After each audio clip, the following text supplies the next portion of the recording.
Hello, children. How are you? I hope you are fine.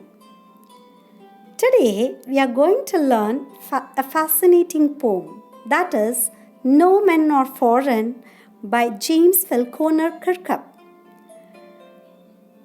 Have you ever thought some people are strange or people of other countries as foreign?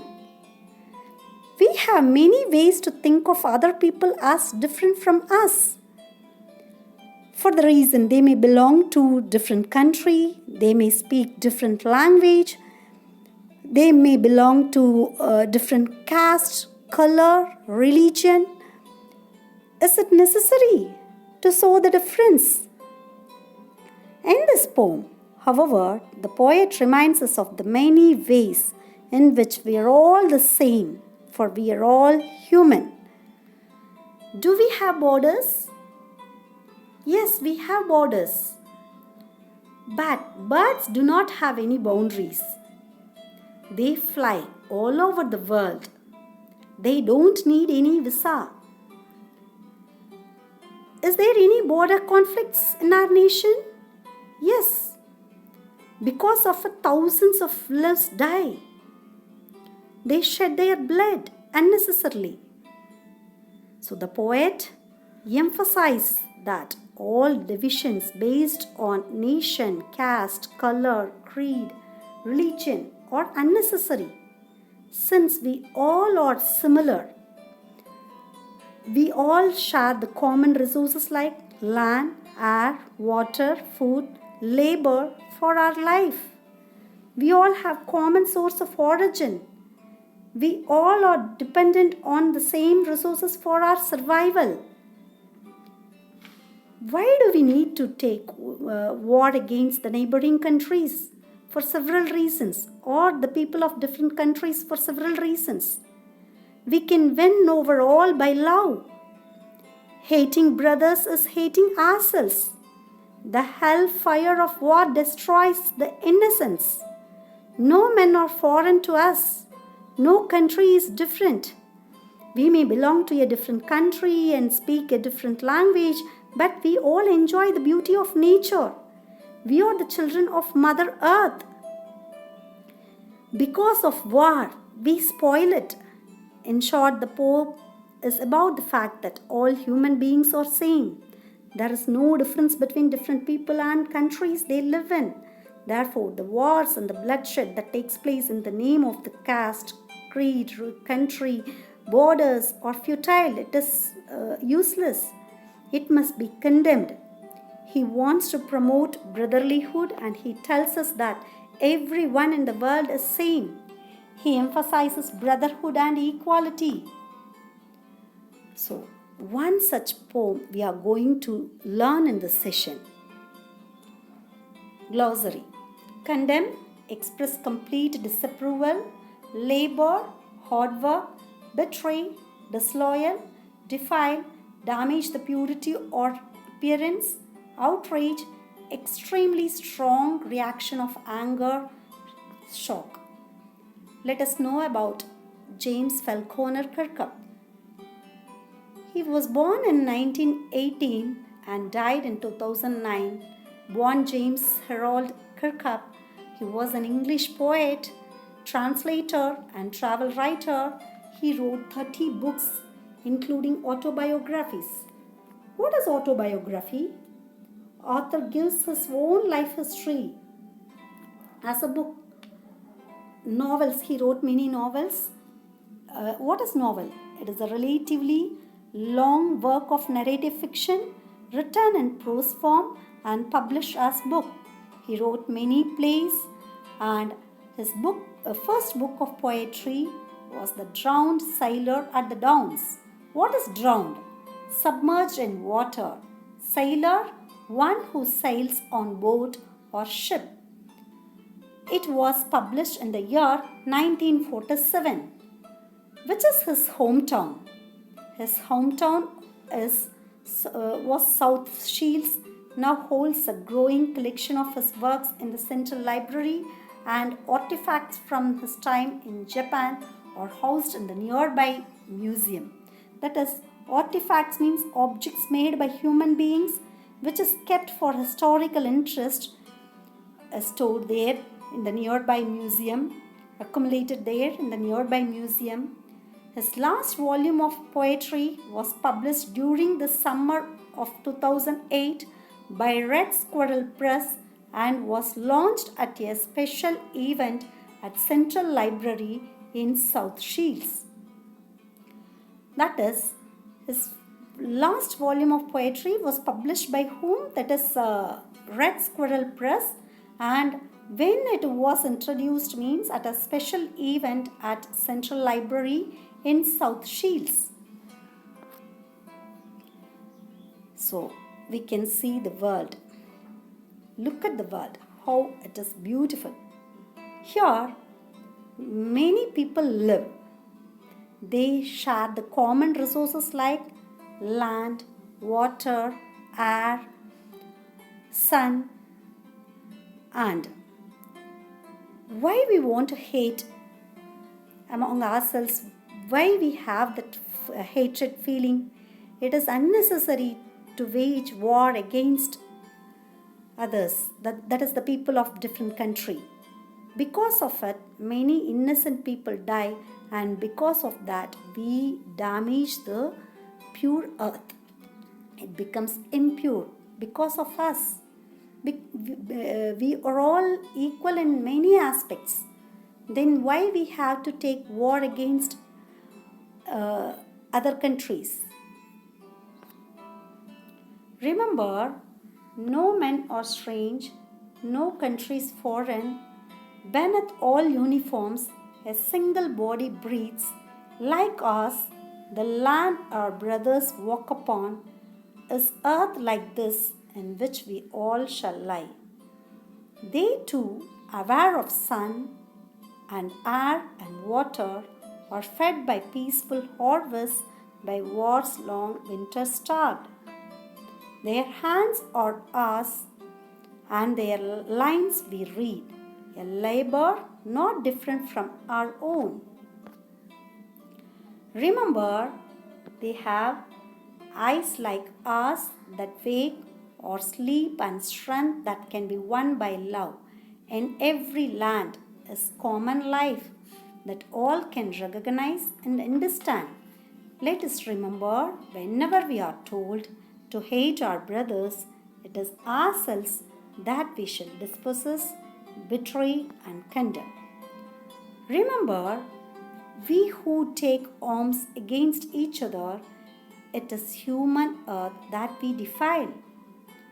Our hells of fire and dust outrage the innocence of air that is everywhere our own.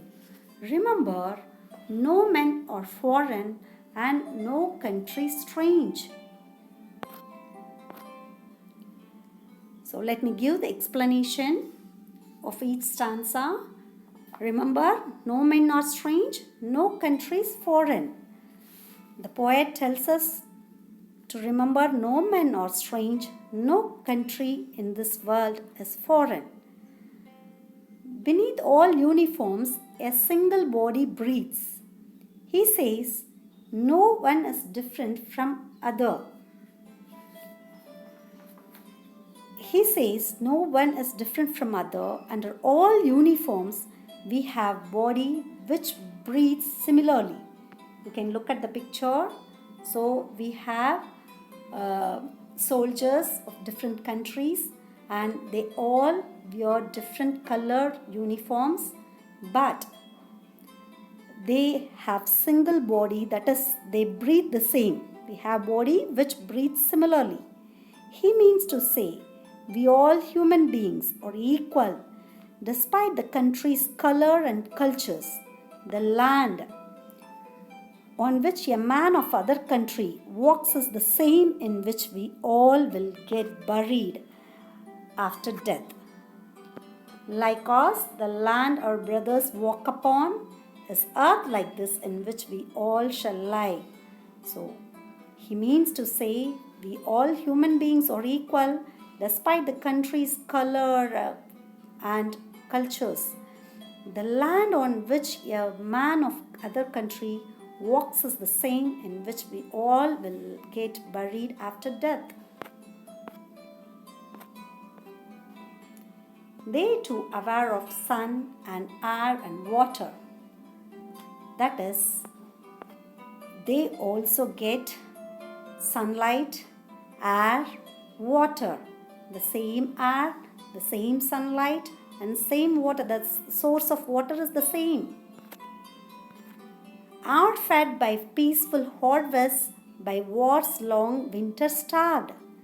They also fed by peaceful harvest. That is, they grow plants in the same way and they harvest in the same way, they thresh it and we get food grains, we cook and eat. And the labor is also the same. And even during war, that is, wars will be in winter season, so they will starve during the winter season, that is during the war times. Winter wars, the people starve. It means they too lead their life with the happiest and the saddest moments. They also like to live peacefully and hate wars. Their hands are similar to our hands. We also have them. The hands are same as them. And we learn that they also do hard work. By their palm lines, by looking at their palm lines, we understand that they also work hard like us. Labor not different from our own. So labor is also not different from us. Remember, they have eyes like us that wake. So they also have, the poet tells us that people also have eyes similar to us, which wake or sleep similar to us. They all have strength which can be won by love. They have the strength which can be won by love. There is a common life for all human beings. We all follow certain things like eating, working for survival, cry and laugh accordingly. We all have similarity in our body parts and function of those body parts. This is very simple fact, and we all recognize and realize that we all human beings share equal traits, that is equal characteristics. Remember, they have eyes like us that wake or sleep and strength that can be won by love. In every land is common life that all can recognize and understand. That is, we all lead the common life and we have to realize it and we have to understand it. Let us remember, whenever we are told to hate our brothers, it is ourselves that we shall dispossess, betray, condemn. So the poet asks the reader to recall that when we are asked to hate others, it is really ourselves we hate. But it is our duty that we should deny such ideas. We should condemn it. We have to be disloyal to such ideas. The poet warns the rulers of all the countries that when they wage wars, they not only injure the interests of those whom they hate, but also injure themselves. Remember, we who take arms against each other, it is human earth that we defile. Our hells of fire and dust outrage the innocence. The poet emphasizes and reminds us that when we pick weapons against any person, we make the Mother Earth dirty, damaged and impure. We damage the Mother Earth. As in war, there is fire, death and bloodshed. The dead bodies make the earth impure. So look at the picture. You can see how the earth is spoiled. If we fight each other, we destroy the earth that we share and destroy innocence everywhere. Of air that is everywhere our own. Remember, no men are foreign. and no country strange. So the poet warns the rulers of all the countries that when they wage war, they not only injure the interests of those whom they hate, but also injure themselves. It is common to everyone. The poet concludes that we all share same dreams, aspirations. Aspirations, the hopes and the ambitions of achieving something. It gives a strong message to stop all wars and look upon humanity as a unified entity. We are all similar to each other. He advises us not to indulge in war. He reminds us that no men are foreign, no countries are strange. These lines are repeated in the first and at the end of the poem. So, there is no strength without unity. Union is strength. United we stand. Divided we fall, my dear. My dear, no men are foreign. We all are humans. Thank you for watching.